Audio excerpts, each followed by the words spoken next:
തൃശൂർ ഇളനാട് വനത്തിൽ കാട്ടുതീ. വനത്തിലുള്ള തേക്ക് പ്ലാന്റേഷനിലാണ് തീപിടിച്ചത്. ഒരേക്കറോളം ഭൂമിയിൽ തീ പടർന്നു എന്നാണ് ഇപ്പോൾ ലഭിക്കുന്ന വിവരം.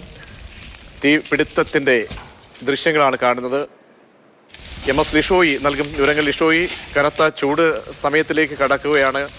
കാട്ടുതീ സംബന്ധിച്ച് എന്താണ് വിവരങ്ങൾ ലഭിക്കുന്നത്? എത്രത്തോളം സ്ഥലത്താണ് കാട്ടുതീ പടർന്നു പിടിച്ചത്? തീ അണയ്ക്കാനുള്ള ശ്രമം എങ്ങനെ? തീ അണയ്ക്കാനുള്ള ശ്രമം പുരോഗമിക്കുകയാണ്. എളനാട് വനമേഖലയിലാണ് കാട്ടുതീ പടർന്നത്. അടിക്കാടിനാണ് ആദ്യം തീ പിടിച്ചത്. അത് കൂടുതൽ തേക്ക് മരങ്ങളുള്ള പ്രദേശമാണ് ഇത്. അതുകൊണ്ട് തേക്ക് മരങ്ങളിലേക്കും മറ്റും തീ പടരാതിരിക്കുന്നതിന് വേണ്ടി ഫോറസ്റ്റ് ഉദ്യോഗസ്ഥർ തീവ്രമായ ശ്രമം നടത്തുകയാണ്. ഇപ്പോഴും പൂർണ്ണമായും തീ അണയ്ക്കാൻ സാധിച്ചിട്ടില്ല. എങ്കിൽ പോലും നിയന്ത്രണ വിധേയമാണെന്നാണ് വനം വകുപ്പ് ഉദ്യോഗസ്ഥർ പറയുന്നത്. ഏകദേശം 1 ഏക്കറോളം സ്ഥലത്ത് ഈ അടിക്കാട് പൂർണ്ണമായും കത്തി നശിച്ചിട്ടുണ്ട്.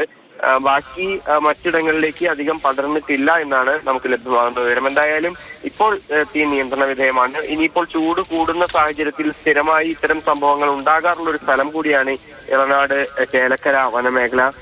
ആ പ്രദേശങ്ങളിൽ കഴിഞ്ഞ വർഷവും നിരവധി തവണ കാട്ടുതീ പടർന്നു പിടിച്ചിരുന്നു.